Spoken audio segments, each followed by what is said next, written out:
welcome back to Photography for the Rest of Us, a place for people who love the art of photography. My name is Carrie, and today we are working on week 2, day 3 of our Learn Photo Challenge.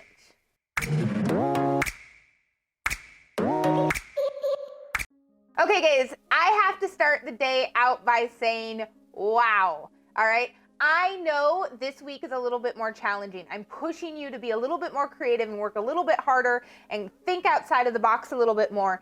And you have absolutely been doing that. With that in mind, because I know these are harder challenges, right? This was the whole point, was it's something a little bit different and a little bit new.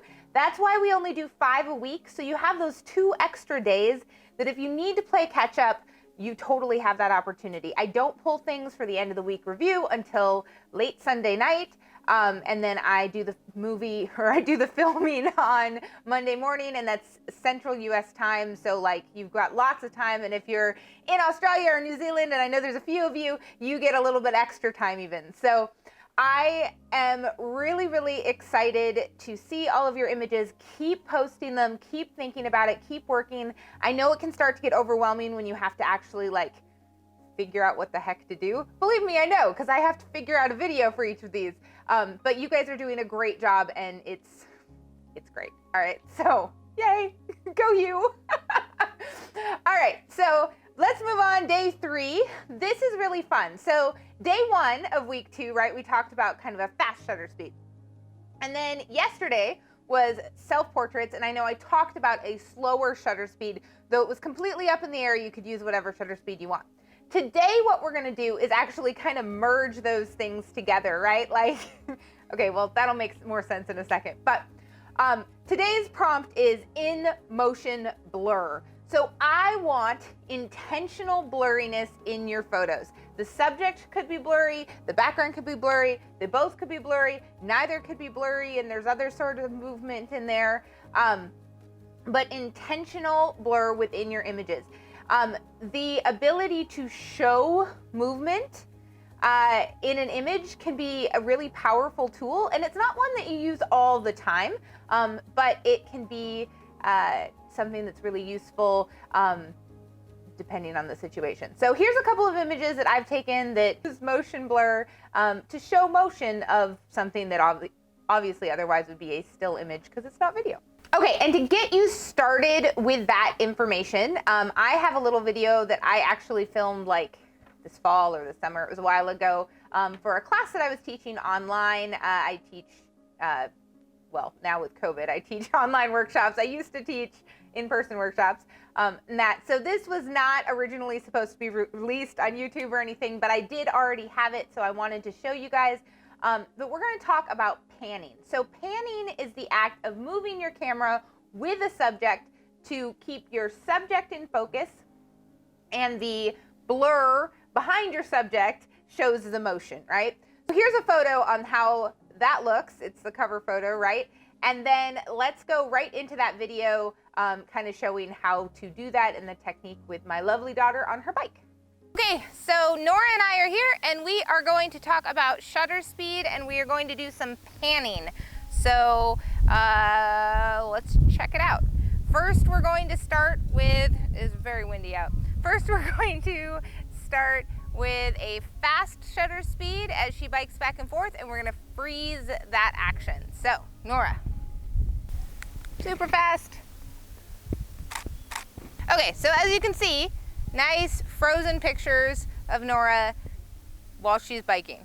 So now we're going to move into a slower shutter speed. Can you grab my tripod? And because we're going with a slower shutter speed, I am going to put my camera on a tripod as I shoot. This doesn't have to be that fancy. I could balance it on my car. All right, and we are going to go all the way down as it's bright out. So I'm going to go down as far as my camera will currently let me go with how bright it is. Okay, so my camera will let us get to 1/25th of a second at f/22 with my ISO at 64, which is the lowest my camera will go. And let's see what kind of a look we can get with that. You ready, Nora?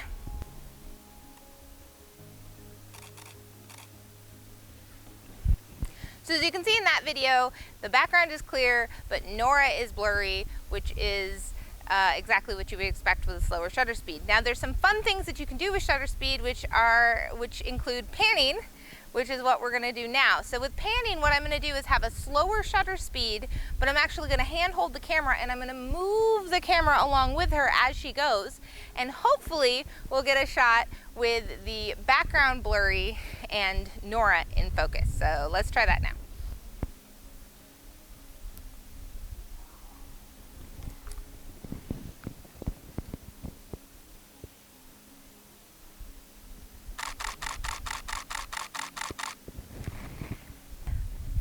Awesome, so that worked. As you can see here, there's a nice blurry background, but she's in crisp focus. Now, if she was moving faster, like a car or something, it would be even a blurrier background, or I could even slow down my shutter speed a little bit more if it wasn't quite so bright out, but it is really bright. It's like 1 o'clock in the afternoon right now. So we're dealing with limitations of the camera, and we can talk about how to fix that in class. Okay, so you can see in that video that this is a really easy technique. Some tips to this is that you actually want your camera on a fairly slow shutter speed, and you want to move with the subject as you go. Now, if you notice, the subject is moving across my plane of view, not towards me, right? And this is a key thing. If you are standing somewhere and the cars are driving towards you, well, A, don't stand in the road, but B, moving towards you, a panning does not work, all right? So you need something where they're going across your field of view. And then I had it on continuous shooting mode. That's absolutely necessary because honestly, the way that it works is you're gonna get lock on your focus and then you're gonna go, not good, not good, not good, nailed it, not good, not good, not good. But you wanna go click, click, click, click, click, click, all the way across so that you can really get that perfect shot.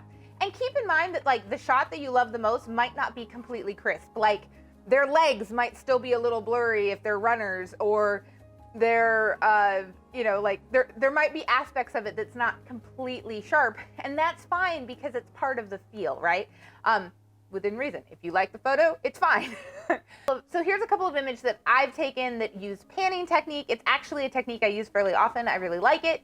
I'm not at all saying that this is something that you need to do for this challenge. You can interpret this challenge however you would like, but I wanted to give you guys a little something to try. It's really fun. Like you saw, I used my kid on her bike. I had a girlfriend whose son was on a basketball team and he got in trouble and she made him run sprints back and forth on the track to practice it. You don't have to penalize your kid. Like, she didn't torture him. She was a very nice person. The son was very great, but it was kind of a funny way of punishment. You could use anything that's moving, right? The faster the thing is moving, the more blur you're going to get. And the slower the subject is moving, the less blur. So if you are just casually strolling by, it might not work as well for a panning technique. It's just gonna freeze the information unless your shutter speed is super slow, and in that case, it's just gonna blur everything because you're hand holding. You could use a monopod for this, and a lot of sports photographers use a monopod so they can like rotate it and it's still pretty stable. But even with that, it's hit or miss sometimes. So this was like the shortest video yet. But that's all I have to say is I want in motion blur. I want intentional thought behind your image and the blur within your image, because that's what we're culminating to. We're thinking about intentional decisions. I want you to think and know what your image is going to look like before you push that shutter button, because that's what makes you a great artist, right? You have the concept and you move forward with that. And that is going to absolutely even more come into play next week when we talk about lighting.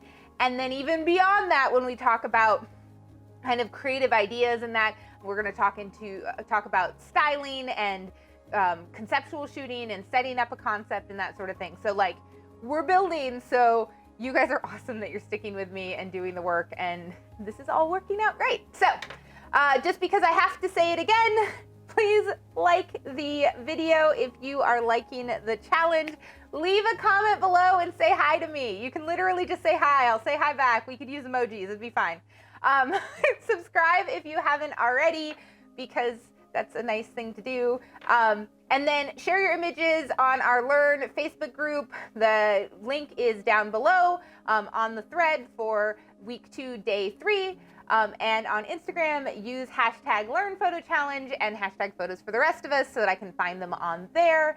I am so proud of the work you guys have been doing, and I can't wait to see what you come up with for this one. I'll see you tomorrow. Bye.